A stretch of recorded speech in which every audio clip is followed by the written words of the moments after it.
So there's. So I think from the essential level, this is where I was going. From the essential level, we intuit that the world is abundant. Mm-hmm. We intuit that our source is eternal.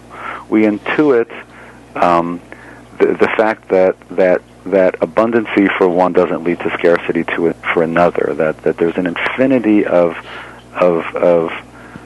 flow available to us. We intuit this, but then it gets twisted when we look to physical things to meet that need. That's the problem with idolatry. And so we have this sense that, wow, I can live in infinite abundance, but we look for physical things to supply that for us because we either feel we're not worthy of getting that kind of love from a fellow human being, or we just don't know that that's what this message is really telling us. And so this all starts with the self-awareness to recognize that mechanism, to discern the different voices that are calling in our heads to be satisfied, to pull them out far enough that we can look at them as objects of our consciousness as opposed to our very consciousness, and put them to the side and go deeper. And I think we're learning that in a very painful way. It's like, it's like, how many times do you sit on a hot stove? Just once. Because it's so painful, you make sure you never do it again. Well, this word abundance keeps ringing in my head, and the story just popped in of this man who was discovered in Auschwitz after the World War II was ended, and he was a doctor, and he looked really good. So the people who were interviewing him said, "Oh, you must have been a recent, addition to this prison." And he says, "No, I've been here since the very beginning, but he looks so healthy."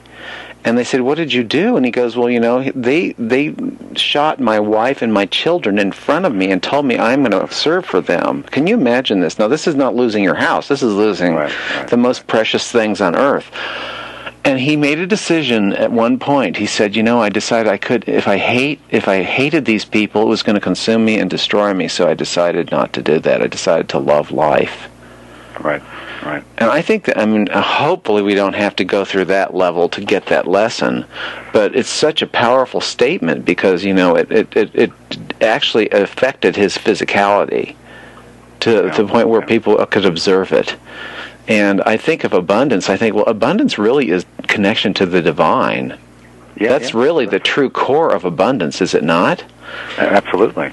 That's why even Christ or Jesus said, consider the lilies of the field. They neither toil nor whatever, but they live in this perfect glory. Right. And that's basically that message, isn't it? It is that message, but again, it gets distorted. Mm-hmm. The pull of physical gratification is very, very powerful. Oh yeah, it's built into our very being.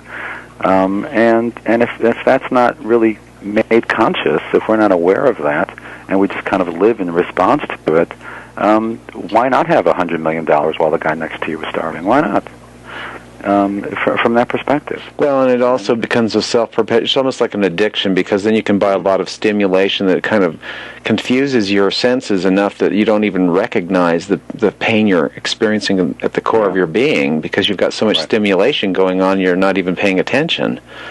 Well, that's right, and there's a lot of adrenaline junkies here in New York. Mm-hmm. There's a lot of adrenaline junkies, and so money is not, as you said, it's not usually about money.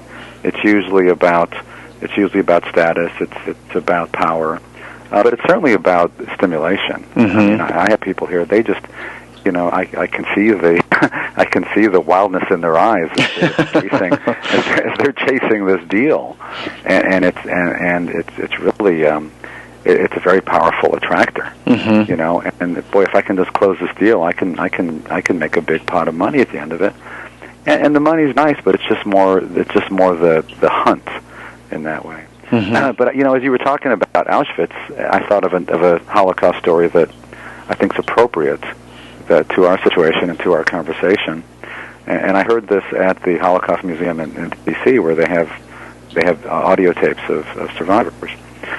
And this is a horrible story, like yours. But if we can extract it to what we're going through now, and I think the lesson is pretty clear. But this person is woken in their bunk, or they're in Auschwitz. They're laying in these terrible bunks. They don't eat. They're crammed together. They're lice infected. It's freezing outside. It's just absolute hell. And they're roused early in the morning They're stripped. They're taken naked out into the snow, the freezing snow, and they're forced to watch a child be executed for stealing a piece of bread. It's this horrible, horrible story, and this man tells it, and he watches this, and he goes back afterwards. He goes back into his bunks, and he does the morning prayer, and the morning prayer begins with "Modeh ani lefanecha," I am grateful before you. And this person runs over to him screaming. They say, "How can you be grateful? How dare you be grateful after what you just saw?" And he says, "I'm grateful that I'm not like that. I'm grateful that I could never become the kind of person who would do that to somebody else. And for that, I'm grateful." So as we look at these people who have done these horrible things, we can look inside ourselves and say, you know what? I'm grateful that I'm not like that, and I'm grateful that I have a little more balance in my life than that. And in that way, this is a Buddhist teaching. These people are our teachers. They're really showing us the extreme consequences of acting in a way that's inconsistent with our true nature. Right. And since we are eternal beings, and you alluded to this earlier about the purpose of life, that why are we even here as human beings? None of us, we're eternal souls, but we're not necessarily eternal physicality, but we have a sense of our own eternality. Absolutely, we intuit that. So, and when you connect to that, really, there's nothing no one can take that from you. Talk about inalienable rights. Right, exactly. Yeah, I have an inalienable right to a soul, and to eternity and to evolution. And no matter what you do, that you've seen the saints that were, stoned and whatever, they blessed the crowds. There's a reason they did. They weren't insane. They were connected. Yeah, unbelievable. Unbelievable. Well, what is the most difficult thing about your job? The most difficult thing about my job, I would say, I run. I just got an answer. I run a division here, so I have staff who rely on me for their livelihood. Half of my time is marketing. A quarter of my time is managing staff. Another quarter of my time is kind of corporate administration type of work. And if I'm not successful at what I do, it affects them, and they could lose their jobs. Wow. And I think anybody who runs a business feels this sense of responsibility towards other people. And so the best part of my job is hiring somebody. That's there's nothing better than that. According to Judaism, the highest form of charity is giving somebody a job.